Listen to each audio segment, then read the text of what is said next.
யாக்கோபு 1:27.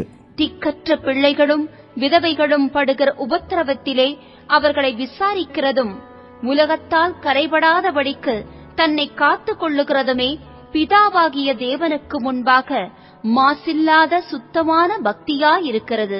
என் அன்புக்குரிய கர்த்தருடைய பிள்ளைகளே, வேதம் சொல்கிறது, எது சுத்தமான பக்தி என்றால் தேவனுக்கு முன்பாக மாசில்லாத சுத்தமான பக்தியா இருக்கிறது. எது என்றால் திக்கற்ற பிள்ளைகளும் விதவைகளும் படுகிற உபத்திரவத்திலே அவர்களை விசாரிக்கிறதும். என்ன செய்யணுமா? என்ன செய்யணும்? என்ன ஊழியம்? விசாரிக்கிறது ஒரு ஊழியம். ஆமென் சொல்லுங்க.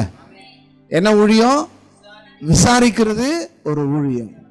வேதம் சொல்லுகிறது, அவர் உங்களை விசாரிக்கிறவர் ஆனபடியால் உங்கள் கவலைகளை அவர் மேல் வைத்து விடுங்கள். அல்லேலூயா. யார் விசாரிக்கிறது? அவர் உங்களை விசாரிக்கிறவர் ஆனபடியால். அவர்னா யாரு? இயேசு, கர்த்தர், ஆண்டவர், தேவன். யாரை விசாரிக்கிறாரு? திக்கற்றவர்களையும் விதவைகளையும் விசாரிக்கிறதும். அப்போ விசாரிக்கிறது ஒரு பெரிய ஊழியம். இன்றைக்கு யாரும் விசாரிக்கிறது இல்லை. திருச்சபைக்கு வரலன்னா விசாரிப்பாங்க. ஏன் திருச்சபைக்கு வரல? உங்களை காணுமே, இல்லை போன வாரம் காணோம், இந்த வாரம் காணோம், இல்லை போன மாதம் வந்தீங்க, 3 மாதம் ஆச்சு உங்களை பார்த்து, 1 வருஷம் ஆச்சு உங்களை பார்த்து, உங்களை காணோம் என்று விசாரிப்பாங்க. அது வேற. ஆனால் இங்கே சொல்லப்படுகிறதான விசாரிப்பு என்று சொன்னால் திக்கற்ற பிள்ளைகளையும் விதவைகளையும் விசாரிக்கிறதும். இதுதான் ஒரு ஊழியத்துல முக்கியமான ஒரு ஊழியமா இருக்கிறது. ஆகவே இந்த ஊழியத்தை குறித்து இந்த உலகத்துல என்ன செய்ய மாட்டாங்கன்னா, இந்த ஊழியத்தை குறித்து தானே எண்ணம் யாருக்கும் இல்லை. இது தேவனால் சொல்லப்படுவதான ஒரு ஊழியம். பழைய ஏற்பாட்டின் காலத்துல இஸ்ரவேலுக்கு கர்த்தர் சொல்லப்பட்டதான காரியங்கள், இஸ்ரவேல் ஜனங்கள், அந்த ஜனங்களுக்கு போதித்த ஒரு ஊழியம். மோசே போதிக்கிறான் அவர்களுக்கு. யார் போதிக்கிறது? மோசே போதிக்கிறான். மோசே இஸ்ரவேலின் இரட்சகனாயிருந்தான், இஸ்ரவேலை வழிநடத்தக்கூடியவனாயிருந்தான். ஆகவே இஸ்ரவேலை வழிநடத்தக்கூடிய மோசே, இவ்வளவு ஜனங்களை நீ ஒருவன் எப்படி விசாரிப்பது? அவனுடைய மாமா அவனுக்கு ஆலோசனை தருகிறார். நீ ஒரே ஆள் இவ்வளவு பெரிய விசாரிக்க முடியாது. ஆகவே விசாரிப்பதற்காக நீர் சிலரை ஏற்படுத்த வேண்டும். 10 பேருக்கு ஒருவராக, 100 பேருக்கு ஒருவராக, இல்ல 1000 பேருக்கு ஒருவராக என்று விசாரிக்க வேண்டும் என்று சொல்லி விசாரிப்பதற்காக 10 பேருக்கு ஒருவனை மோசையின் மூலமாக ஏற்படுத்தப்பட வேண்டும் என்று மோசையின் மாமா மோசைக்கு ஆலோசனை சொன்னான். ஆனால் ஒட்டுமொத்த இஸ்ரவேலருக்கும் ஆலோசனை கொடுப்பதற்காக கர்த்தர் மோசையை தான் வைத்தார். யாரை வைத்தாருங்க? மோசையை தான் வைத்தார். மோசையினிடத்தில் ஒவ்வொருவரும் வந்து ஆலோசனை பெறுவார்கள். மோசே அவர்களை விசாரிப்பான், அவர்களை உபசரிப்பான், அவர்களை கவனிப்பான், அவர்களுக்கு ஆறுதல் சொல்லுவான், அவர்களை திடப்படுத்துவான், அவர்களை தைரியப்படுத்துவான், அவர்களுக்காக தேவ சமூகத்தில் ஜெபிப்பான். அல்லேலூயா. இது மோசைக்கு கொடுக்கப்பட்ட ஊழியம். இந்த மோசைக்கு கொடுக்கப்பட்ட ஊழியத்தை மோசே சபையாருக்கு சொல்லுகிறான். யாருக்கு சொல்லுகிறான்? சபையாருக்கு சொல்லுகிறான். நாம் திக்கற்ற பிள்ளைகளுக்கும் விதவைகளுக்கும் உதவி செய்ய வேண்டும் என்று சொல்லி. அப்போ மோசைக்கு சொல்லப்பட்டபடினாலே மோசே அதை செய்தான். மோசே இஸ்ரவேல் ஜனங்களுக்கு சொன்னதுனால இஸ்ரவேல் ஜனங்களும் அதை செய்தார்கள். இது தொன்று தொட்டு வந்தது. இந்த தொன்று தொட்டு வருவதான காரியங்கள் அப்போஸ்தலர்கள், ஆண்டவராகிய இயேசுவினால் ஏற்படுத்தப்பட்ட அப்போஸ்தலர்கள் இதை செய்தார்கள். யார் செய்ததுங்க? அப்போஸ்தலர்கள் இதை செய்தார்கள். ஆகவே இந்த அப்போஸ்தலர்கள் செய்யக்கூடிய இந்த காரியத்தை அப்போஸ்தலர்கள் யாருக்கு சொல்றார் என்றால் சபைக்கு சொல்கிறார்கள். பழைய ஏற்பாட்டின் சபையாரும் இதை செய்தார்கள், புதிய ஏற்பாட்டின் சபையாரும் இதை என்ன பண்ணாங்க? செய்தார்கள். அல்லேலூயா. விளங்குதா இல்லைங்களா? என்ன ஊழியம் செஞ்சாங்க? விசாரிக்கிற ஊழியம். சொல்லுங்க பார்க்கலாம். விசாரிக்கிற ஊழியம் செஞ்சாங்க. யாருக்கு? திக்கற்ற பிள்ளைகளும் விதவைகளும் படுகிற உபத்திரவத்திலே. அப்போ திக்கற்றவர்களும் விதவைகளும் என்ன செய்யறாங்களே, உபத்திரவப்படுறாங்க. எங்க படுறாங்க? சரீரத்திலே அவர்களுக்கு உபத்திரவம் இருக்கிறது, அவருடைய உள்ளத்திலே அவர்களுக்கு உபத்திரவம் இருக்குது, அவருடைய இல்லத்திலே அவர்களுக்கு உபத்திரவம் இருக்கு, சமுதாயத்தில் அவர்களுக்கு உபத்திரவம் இருக்கிறது, எல்லா இடங்களிலும் அவர்களுக்கு உபத்திரவம் இருக்குது. ஆகவே அப்படி உபத்திரவப்படுகிறவர்களுக்கு நீங்கள் என்ன செய்யணும்? உதவி செய்யணும். என்ன செய்யணும்? ஆமா, உபத்திரப்படுகிறவர்களுக்கு கடவுள் உதவி செய்ய வல்லவராக இருக்கிறார். அப்ப கடவுளுடைய பிள்ளைகளாகிய நாமும் உபத்திரவப்படுவர்களுக்கு உதவி செய்ய வேண்டும். யாரெல்லாம் கஷ்டப்படுறாங்களோ, சிலரை பார்த்து சொல்லுவாங்க, அவங்களுக்கு என்னங்க, அவங்களுக்கு பிள்ளைங்க இருக்கிறாங்க, அவங்களுக்கு என்னங்க, அவங்களுக்கு சொந்தக்காரர் இருக்காங்க, அவங்களுக்கு என்னங்க உறவு இருக்கிறாங்க. அவங்க தனிப்பட்ட ஜீவியத்தில் போய் விசாரிச்சு பாருங்க, எந்த பிள்ளை எப்படி பார்க்குறாங்க, என்ன கவனிக்கிறாங்க, என்ன செய்கிறாங்க. அப்படியே தங்க தட்டில் அவங்கள வச்சு அப்படியே சுமக்கிறாங்க மாதிரி பேசிடுறாங்க. ஒரு பிள்ளையா இருந்தாலும் சரி, 9 பிள்ளையா இருந்தாலும் சரி, எந்த பிள்ளைகளும் இப்பெல்லாம் தாய் தப்பான என்ன பண்றதில்ல, விசாரிக்கிறது கிடையாது. ஒருவேளை நீங்க நினைக்கலாம், அந்தந்த பிள்ளைகளுக்கு குடும்பம்னு வரும்போது, மனைவின்னு வரும்போது, பிள்ளைகள்னு வரும்போது அவர்கள் மனைவி பிள்ளைகளைத்தான் அதிகமாக பார்க்கிறார்களே தவிர தன்னுடைய தாயை, பெற்ற தாயை யாரும் என்ன பண்றதில்ல, பார்ப்பது கிடையாது. என்ன செய்வதுங்க? பார்ப்பது கிடையாது. எவ்வளவு பெரிய உயரத்தில் இருந்தாலும் சரி, தாயை நேசிக்கணும், தாயை பார்க்கணும். நம்ம தாய்க்கு நம்ம அப்பா கூட இல்லை, நாம தான் நம்ம தாயை விசாரிக்கணும், உதவணும் என்ற எண்ணம் எல்லாருக்கும் வரணும். ஆமென் சொல்லுங்க. ஆகவேதான் இப்படிப்பட்ட எண்ணம் உருவாக வேண்டும் என்று ஊழியக்காரர்களுக்கு கர்த்தர் சொல்லுகிறார். அப்ப ஊழியக்காரர்கள் என்ன செய்யணும்? இப்படிப்பட்ட காரியங்களை செய்ய வேண்டும். ஆமென் சொல்லுங்க. செய்ய முடியும். அப்போ நம்ம கையை கடவுள் என்ன பண்றாருங்க? ஆசீர்வதிக்கிறார். வசனம் சொல்லுது, உன் கையின் பிரயாசத்தை நீ சாப்பிடுவாய், உனக்கு நன்மையும் பாக்கியமும் உண்டாயிருக்கும். நீ கையிட்டு செய்கிற சகல வேலைகளிலும் நான் உன்னை ஆசீர்வதிப்பேன். அப்போ கர்த்தர் ஆசீர்வதிக்கும் போது நாம செய்ய வேண்டியதை நாம செய்யணும். ஆமென் சொல்லுங்க. நாம செய்ய வேண்டியதை நாம செய்யணும். இல்ல, அப்போ வேதம் என்ன சொல்கிறது அதை தான் பின்பற்ற வேண்டும். அதை தான் நம்ம என்ன பண்ணோம்? இல்ல, கடைபிடிக்க வேண்டும், கை கொள்ள வேண்டும். சொல்லுங்க பார்க்கலாம். கடைபிடிக்க வேண்டும், கை கொள்ள வேண்டும். செய்யறதுக்கு தான் சொல்லப்படுகிறது. அப்ப சொல்லப்படுகிறதை செய்யணும், சொல்லப்படுகிறதை செய்யணும். 10 கட்டளை கொடுத்தாரு, 10 கட்டளையும் கை கொள்ளணும். இதை கை கொள்ள முடியாதுன்னு தான் ஆண்டவராக இயேசு பூமிக்கு வரும்போது 2 கட்டளையை சொல்றாரு. ஒன்று, நீ தேவனிடத்துல அன்பாயிரு, அடுத்தது பிறரிடத்துல அன்பாயிரு. 2 கட்டளை. ஒன்று, கடவுள்கிட்ட நீ அன்பாயிரு, அடுத்து யாருக்கிட்ட இருக்கணும்?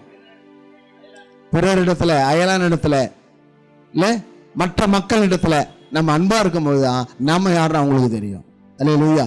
நம்ம ஆண்டவருடைய பிள்ளைங்க, இல்ல இயேசுவின் பிள்ளைங்க அப்படின்ட்டு தெரியும். இயேசுவின் பிள்ளைங்கன்றதுக்காக கையில பைபிள் வச்சிருந்தா போதாது, பைபிள் படி நடக்கணும். ஆமென் சொல்லுங்க. வேதத்தின்படி நடக்கணும். அவங்க தான் இயேசுவின் பிள்ளைகள். இயேசு என்ன சொன்னாரோ அதை பின்பற்றணும். அவங்க தான் இயேசுவின் பிள்ளைகள். ஆகவே இன்றைக்கு இந்த வசனம் சொல்லுகிறபடி யாருக்கு உதவி செய்யணும்னா, திக்கற்ற பிள்ளைகளுக்கும் விதவைகளுக்கும் அவர்கள் படுகிற உபத்திரவத்தில் அவர்களுக்கு என்ன செய்யுங்க? உதவியை செய்யுங்க அப்படின்ட்டு ஆண்டவர் நமக்கு சொல்லுகிறார். ஆண்டவர் சொல்ற காரியங்களை நாம கேட்டு அதன்படி நம்ம என்ன பண்ணோம்? செய்ய வேண்டும். இல்லையா? அதன்படி நம்ம என்ன பண்ணோம்? செய்ய வேண்டும். அப்படி செய்தால்தான் அது நமக்கு ஆசீர்வாதம். இல்லையா? அப்படி செய்தால்தான் அது நமக்கு ஆசீர்வாதம். உலகத்தால் கரைப்படாதபடிக்கு தன்னை காத்து கொள்ளுகிறதுமே பிதாவாகிய தேவனுக்கு முன்பாக மாசில்லாத சுத்தமான பக்தியா இருக்கிறது. அப்போ உலகம் கரைப்படுத்தும். சொல்லுங்க, உலகம் கரைப்படுத்தும். இல்ல, கரையே இல்லைன்னா கூட கரைப்படுத்தும். ஆகவே கரைப்படுத்துகிற உலகத்தை நம்ம பார்க்க கூடாது, உன்னதமான தேவனை தான் பார்க்கணும். அப்போ கடவுளை பார்த்து தான் வாழணுமே தவிர மற்றவங்களை பார்த்து வாழ கூடாது. பவுல் சொல்லுகிறாரு, நான் கிறிஸ்து இயேசுவை பின்பற்றுகிறது போல நீங்கள் என்னை பின்பற்றுவர்களாய் இருங்கள் அப்படின்றாரு. அப்போ நான் இயேசுவை பின்பற்றுகிறேன், நீங்களும் இயேசுவை பின்பற்றுங்க, என்னை பின்பற்றுங்க, இயேசுவை என் மூலமா இயேசுவை பின்பற்றுங்க, அப்படிதான் போதிக்கிறார். ஆகவே போதனையை நாம் என்ன பண்ணோம், சிந்திச்சு அதை ஏற்றுக்கொண்டு அதன்படி நடக்கணும். ஆகவே இந்த உலகம் கரைப்படுத்தக்கூடியது இல்லை. நல்ல வெள்ளை சட்டை போட்டாலும் சரி, வெள்ளை புடவை கட்டினாலும் சரி, வெள்ளை அங்கி உடுத்தினாலும் சரி, கரைப்படத்தான் செய்யும் இல்லை. கரைப்படத்தான் செய்யும். சாப்பிடும்போது கரைப்படும். என்ன படும்? ஒரு தேநீர் இருந்தபோது தேநீர் மேலே பட்டுரும்.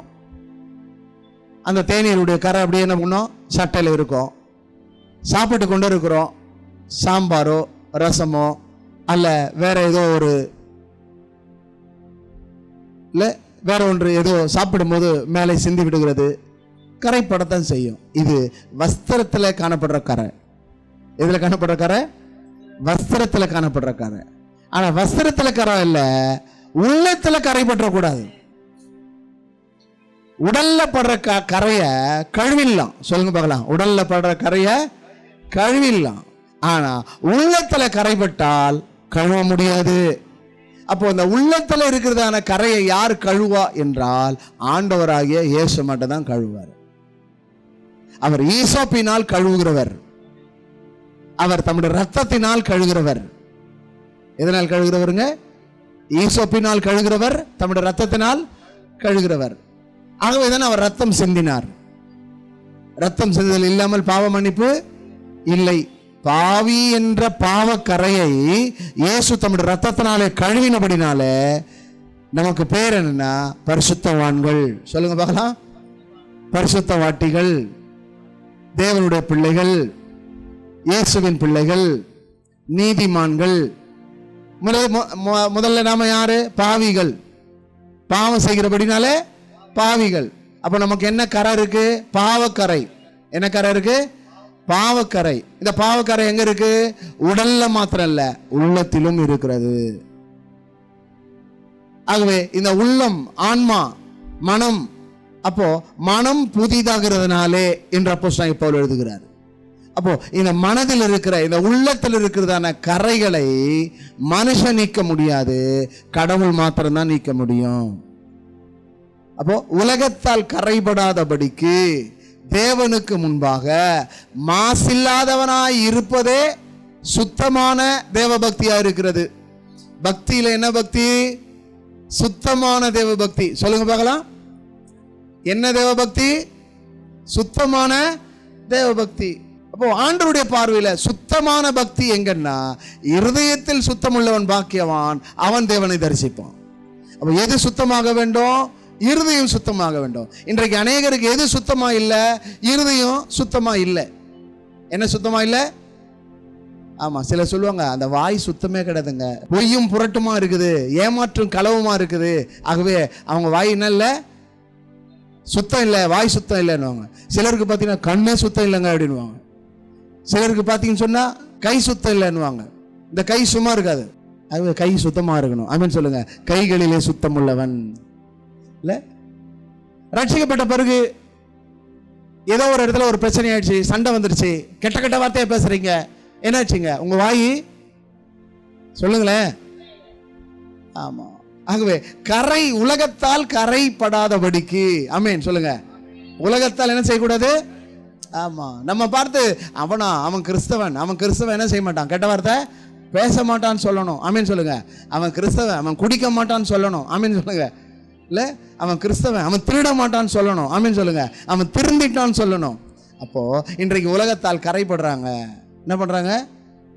கண்ணு படுத்து கையை எடுக்குது, கண்ணால பாக்குது, கெட்ட வார்த்தை பேசுது. புரியுதா இல்லையா உங்களுக்கு? அப்போ கரை திரை அற்ற, இல்ல பிழையற்ற, குற்றமற்றவளாய் வாழணும். அதான் கிறிஸ்தவ வாழ்க்கை. அப்போ சுத்தமான பக்தி எது? நீ கெட்ட வார்த்தை பேசினா சுத்த பக்தி போயிடுச்சுன்னு அர்த்தம். நீ கெட்டதை சிந்திச்ச, இல்ல கலகம் பண்ற, கோல் சொல்ற அப்படின்னா என்ன அர்த்தம்? இல்ல உன் ஜீவியமே சுத்தமா இல்லை. ஆமென் சொல்லுங்க. யார் சொன்னாலும் எவங்க சொன்னாலும் சரி, சொல்றாங்க சொல்லட்டும், செய்யறவங்க செய்யட்டும், அதற்கு உண்டான தண்டனை அவங்க அனுபவிப்பாங்கன்னு சொல்லிட்டு போயிட்டே இருக்கணும். இதுதான் உலகத்தால் கரைபடாத ஜீவியம். ஆமென் சொல்லுங்க. என்ன படாத ஜீவியம்? கரைபடாத ஜீவியம். உலக மக்களை போல நாமும் பேசிக்கொண்டிருந்தால் நமக்குள்ளே கரை வந்துவிடும். அல்லேலூயா. இல்லை எங்க பேசினாலும் சரி, எந்த இடத்துல பேசினாலும் சரி, யார் பேசினாலும் சரி, அதற்கு உண்டான பலனை கர்த்தர் கொடுப்பாருன்னு சொல்லிட்டு போயிட்டே இருக்கணும். ஆமென் சொல்லுங்க. ஆகவே வசனம் சொல்லுகிறது, விசாரிக்கிறது மாத்திரமல்ல, கரைபடாது இருக்கணும். அதான் சுத்தமான தேவ பக்தி. யாருக்கு உதவி செய்யணும்? உபத்திரவப்படுகிற இல்ல திக்கற்ற பிள்ளைகளுக்கும் விதவைகளுக்கும் உபத்திரவப்படுகிற அவர்களை விசாரிக்கிறதும் இல்ல உலகத்தால் கரைபடாதபடி இருக்கக்கூடிய மாசில்லாத சுத்தமான தேவ பக்தியாய் இருக்கிறது. நம்முடைய தேவனுக்கு பேர் என்ன தெரியுமா? மாசில்லா மாமணியே. சொல்லுங்க பார்க்கலாம். ஒரு பாட்டு இருக்கு தெரியுங்களா உங்களுக்கு? பழைய பாட்டு. அதுல என்ன சொல்லப்படுது? மாசில்லா மாமணியே. யார் அவரு? இயேசு கிறிஸ்து. அல்லேலூயா. இல்ல மாமலை மீதினில் ஏறி போதகம் கூறும் மாசில்லாத மாமணி நம்முடைய ஆண்டவராகிய இயேசு. அப்போ அவர் மாசு இல்லாதவர்னா அவருடைய பிள்ளைகளாக நீங்களும் நானும் எப்படி இருக்கணும்? மாசு இல்லாதவர்களா இருக்கணும். அப்படின்னு என்ன? சுத்தமா இருக்கணும், உண்மையா இருக்கணும், குற்றம் இல்லாதவர்களா இருக்கணும், கரை திரை பிழையற்றவர்களாய் இருக்கணும். உலகத்து மனிதனை போல நாம வாழக்கூடாது.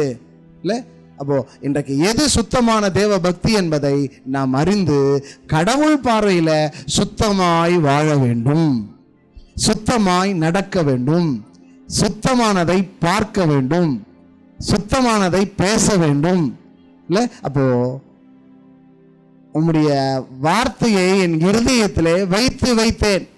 அப்போ எந்த மனிதனுடைய வார்த்தையில கடவுளுடைய வார்த்தை இருக்கிறதோ அவன் கடவுளுக்கு பயப்படுவான், கடவுளுடைய வார்த்தைக்கு நடுங்குவான். வசனம் சொல்லுகிறது, என் வசனத்துக்கு நடுங்குகிறவளையோ நான் நோக்கி பார்ப்பேன். சொல்லுங்க பார்க்கலாம். யாரை நோக்கி பார்ப்பாராம் கடவுள்? என் வசனத்துக்கு நடுங்குகிறவனை நோக்கி பார்ப்பார். ஆகவேதான் ஒரு பக்தன் எழுதுகிறான், காலையிலே தோன்றி மாலையில வாடுகிற புல்லுக்கு ஒப்பா இருக்கிறதாம். அநேகருடைய பக்தி எப்படி? காலையிலே தோன்றி மாலையில வாடி போகிற புல்லுக்கும் பூவுக்கும் ஒப்பா இருக்கிறது. பக்தி அப்படிதான் இருக்கு. காலில இருந்து சாயந்தரம் வரைக்கும் பக்தியா இருப்பான், சாயந்தரமானா புத்தி கேட்டு போயிடும். சொல்லுங்க பார்க்கலாம். ஆமா, அன்பானவர்களை சிந்தியுங்கள். வேதம் என்ன சொல்கிறது என்பதை ஆராய்ந்து உங்களை நீங்கள் என்ன பண்ணுங்க? கடவுள்கிட்ட சொல்லுங்க, ஆண்டவரே நான் என்னுடைய பக்தி எப்படி இருக்கணும்? மாசில்லாத சுத்தமான பக்தியா இருக்கணும். எல்லா மனிதர்களை போல நான் இருக்கக்கூடாது. எனக்கும் மற்றவங்களுக்கும் என்ன இருக்கணும்? வித்தியாசம் இருக்கணும். நல்லவனாகவே தான் இருக்கணுமே தவிர, இயேசு நல்லவராகவே நீங்களும் நானும் நல்லவனாக தான் இருக்கணும். ஆமென் சொல்லுங்க. கெட்டவர்களாக இருக்கணும். இயேசு பரிசுத்தர், ஆகவே நீங்கள் எப்படி இருக்கணும்? பரிசுத்தமா தான் இருக்கணும். இல்ல இயேசு உண்மை உள்ளவர், ஆகவே நீங்க எப்படி இருக்கணும்? உண்மை உள்ளவர்களா இருக்கணும். ஆகவே இப்ப இயேசு இல்ல, நம்ம வீட்டுக்கு போயிட்ட பிறகு இயேசு இல்ல, சர்ச்சுக்குள்ளதான் இயேசு இருக்கிறார். வீட்டுக்கு போனா இயேசு வரமாட்டாரா? வருவார். அவர் தான் சுவாசம். சொல்லுங்க பார்க்கலாம். அவர் தான் மூச்சு. இல்ல அந்த மூச்சு எப்படி நம்ம விட்டு வெளியே போயிடும்? போகாது. நமக்குள்ள இருக்கிற மூச்சு இயேசுதான். அந்த மூச்சு இயேசுதான், சுவாசம் இயேசுதான், உயிர். அப்படி எப்படி இயேசு வரமாட்டாரு? வருவார். எல்லா இடத்துலையும் கூடவே இருப்பார். அவர் எங்கும் இருப்பார், உனக்குள்ளே இருக்கிறார். உலகத்துல நீ பாவியாக உலகம் சொல்லலாம், ஆனா இயேசுனுடைய பார்வையில நீ பரிசுத்தவான், பரிசுத்தவாட்டி, நீ நீதிமான், நீ தேவனுடைய பிள்ளை. இயேசுவை பின்பற்றுகிற அத்தனை பிள்ளைகளும் தேவனுடைய பிள்ளைகள்.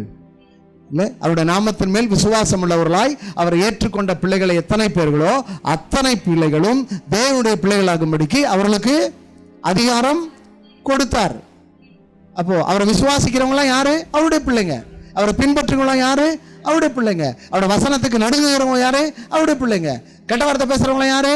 விளங்குதா இல்லையா? அப்போ நம்ம வாழ்க்கையில கடவுள் நம்ம எதற்கு வச்சுக்கிறோம்னா, மாசு இல்லாத சுத்தமான பக்தி உள்ளவர்களாய் வாழணும். ஆமென் சொல்லுங்க. ஆகவே கூடு விட்டு கூடு பாய்வேன் அப்படின்றது போல இங்க இருக்கும் போது ஆவியானவர் உள்ள, வெளியே போனா வேற ஆவியா? எல்லா இடத்துலயும் ஆவியானவர் இருக்கிறார். ஆமென் சொல்லுங்க. அப்ப உங்களுக்குள்ள இருக்கிறது பரிசுத்தாவியா இருக்கணும். இல்ல அசுத்தாவி வந்துடக்கூடாது. அப்ப அசுத்தாவி உள்ள வருதுன்னா, கெட்ட வார்த்தை பேசுறேன்னா என்ன ஆவி? அசுத்த ஆவி. சொல்லுங்க. இல்ல கோல் சொல்ற, கலகம் பண்ற அப்படின்னா என்ன ஆவி? அசுத்த ஆவி. ஒருத்தருக்கு விரோதமா ஒருத்தருக்கு இப்ப ட்விஸ்ட் பண்ணி விடுற அப்படின்னா என்ன ஆவி? அசுத்த ஆவி. நீ அப்படி இருக்கக்கூடாது. மற்றவங்களுக்கும் உனக்கும் வித்தியாசம் இருக்கிறது. நீ பரிசுத்தமா இருக்கணும். கடவுளுடைய சித்தம் என்ன? நீ பரிசுத்தமாய் வாழ்வதுதான் கர்த்தருக்கு பிரியமா இருக்குது. கர்த்தருடைய சித்தம் என்னன்னா, நீ சுத்தமாய் வாழ்வதுதான் கர்த்தருக்கு சித்தம். ஆகவே நீங்கள் எப்படி வாழ போறீங்க? இல்லை மற்றவங்க பார்வையில் நம்ம வாழ தேவையில்ல, இயேசுவின் பார்வையில் வாழ்வோம். இயேசுவுக்கு முன்பாக சுத்தமான தேவ பக்தி உள்ளவர்களாய் வாழ்வோம். என்ன பக்தி? சுத்தமான, மாசில்லாத சுத்தமான தேவ பக்தி உள்ளவர்களாக வாழணும். அப்போ தேவ பக்தி உள்ள வாழணும்னா திக்கற்ற பிள்ளைகளையும் விதவைகளையும் என்ன செய்யணும்? உபத்திரவத்தில் விசாரிக்கணும். எதில் விசாரிக்கணும்? அவங்க கஷ்டப்படும் போது விசாரிக்கணும். அவங்க நல்லா இருக்கும் போது விசாரிக்கிறது வேற. அவங்க நலிந்து போயிருக்கும் போது, கஷ்டப்படும் போது, அவங்க பசியா இருக்கும் போது, அவங்க பட்டினியா இருக்கும் போது, அவங்களை கவலைப்படும் போது, அவங்க கண்ணீர் விடும் போது, அவங்க ஆறுதலற்று இருக்கும் போது, அவங்க விடாய்த்து இருக்கும் போது, அவங்க தனித்து இருக்கும் போது அவங்களுக்கு ஆறுதல் சொல்லி அவங்கள திடப்படுத்தணும், தேற்றணும், ஆற்றணும். அவங்க என்ன செய்யக்கூடாது? சிலரோட சொல்லு முள்ளா இருக்குது. அமீன் சொல்லுங்க. சிலரோட சொல்லு எப்படி இருக்கு? முள்ளா இருக்குது. தீயினால் சுட்ட புண் உள்ளாரும் ஆறாதே, நாவினால் சுட்ட விடு. சில சொல்லிக்கினே இருப்பாங்க, கொத்திக்கினே இருப்பாங்க. இல்ல வெந்த புண்ல ஏற்கனவே அவங்க உள்ளத்துல வாழ்க்கையில பல உபத்திரவத்துல, பல பாடுகள்ல, பல பிரச்சனை மாத்திர இருக்கிறாங்க. அவங்கள போய் ஏதாவது சொல்லிட்டே இருந்தா என்ன ஆகும்? சொல்லக்கூடாது. அவங்கள ஆற்றணும், தேற்றணும், திடப்படுத்தணும், தைரியப்படுத்தணும். இதை செய்தால் தான் சுத்தமான தேவ பக்தி உள்ளவர்களாக இருக்க முடியும். ஆகவே அன்பானவர்களே, உங்கள் வாழ்க்கையில இன்றைக்கு கடவுள் சொல்லுகிறாரு, நீங்க எப்படி இருக்கணும்னா மாசு இல்லாத சுத்தமான தேவ பக்தி உள்ளவர்களாய் வாழ வேண்டும். அதைத்தான் தேவன் விரும்புகிறார். ஆகவே கண்களை மூடி ஆண்டவர் நோக்கி நாம் ஜெபம் செய்ய போறோம். எல்லாம் கண்களை மூடி கொஞ்சம் எழுந்து நிற்போமா? வானத்துக்கும் பூமிக்கும் தேவனாகிய கர்த்தாவே, இந்த மாலை நேரத்தில் உங்களுடைய சமூகத்தில் கூடி வந்திருக்கிற நாங்கள் இன்றைக்கு கேட்ட வசனத்தின்படி திக்கற்றவர்களும் விதவைகளும் உபத்திரப்படுகிற அவர்களை விசாரிக்கிறதும் தேவனுக்கு முன்பாக மாசில்லாத சுத்தமான தேவபக்தியாக இருக்கிறது என்று வாசித்தோமே. ஆகவே இந்த பூமியில நாங்களும் ஆண்டவரே உலகத்தால் கரைபடாதபடிக்கு மாசில்லாத சுத்த தேவபக்தியாய் காணப்பட எங்களுக்கு உதவி செய்யும். உலக மனிதனை போல நாங்கள் வாழாமல் உன்னதமான தேவனுடைய குமாரர்கள் குமாரத்திகள் என்று வாழும்படி எங்களுக்கு உதவி செய்யும். இந்த நாளிலே இந்த வார்த்தை கேட்கிற ஒவ்வொருடைய வாழ்க்கையிலும் மாசில்லாத சுத்தமான தேவபக்தியை கட்டளையிடுவீராக. உங்களுடைய வருகை மிக சமயமா இருக்கிறது. உங்களுடைய வருகைக்கு பரிசுத்தம் இல்லை என்றால் போக முடியாது. ஆகவே பரிசுத்தம் உள்ளவர்கள் மாத்திரம்தான் பரலோகத்துக்குள்ளே பிரவேசிக்க முடியும். ஆகவே எங்களை பரிசுத்தப்படுத்தும். எங்கள் ஆவி, எங்கள் ஆத்மா, எங்கள் சரீரத்தை பரிசுத்தப்படுத்தி கரைத்திரை பழையற்றவர்களாய் மாசில்லாதவர்களாய் எங்களை நிறுத்தும். தொடர்ந்து இந்த கூட்டத்தில் கலந்து கொண்டிருக்கிற ஒவ்வொருடைய வாழ்க்கையிலும் சமாதானம் உண்டாகட்டும், ஆறுதல் உண்டாகட்டும், ஆசீர்வாதம் உண்டாகட்டும், ஆரோக்கியம் உண்டாகட்டும், நல்ல சுக பலன் உண்டாகும்படி ஜெபிக்கிறோம். ஒவ்வொரு குடும்பங்களிலே ரட்சிக்கப்படாதவர்கள் ரட்சிக்கப்பட ஜெபிக்கிறோம். ஒவ்வொருவரும் ரட்சிக்கப்படணும். இந்த ஜெபத்தின் மூலமாய் ஆண்டவர் ஒவ்வொரு குடும்பமும் சந்திக்கப்படுவதாக, ஒவ்வொரு பிள்ளைகளும் சந்திக்கப்படுவார்களாக. குடும்பத்தில் உள்ள மகன், மகள், ஆண்டவர் மருமகன், மருமகள், பேர குழந்தைகள் எல்லாரும் மனம் திரும்பணும், ரட்சிக்கப்படணும். கர்த்தர் ரட்சிப்பை கட்டளையிடும்படியாக ஜெபிக்கிறோம். அப்படியே செய்யும். இயேசு ரட்சக நாமத்தில் பிதாவே, ஆமென்.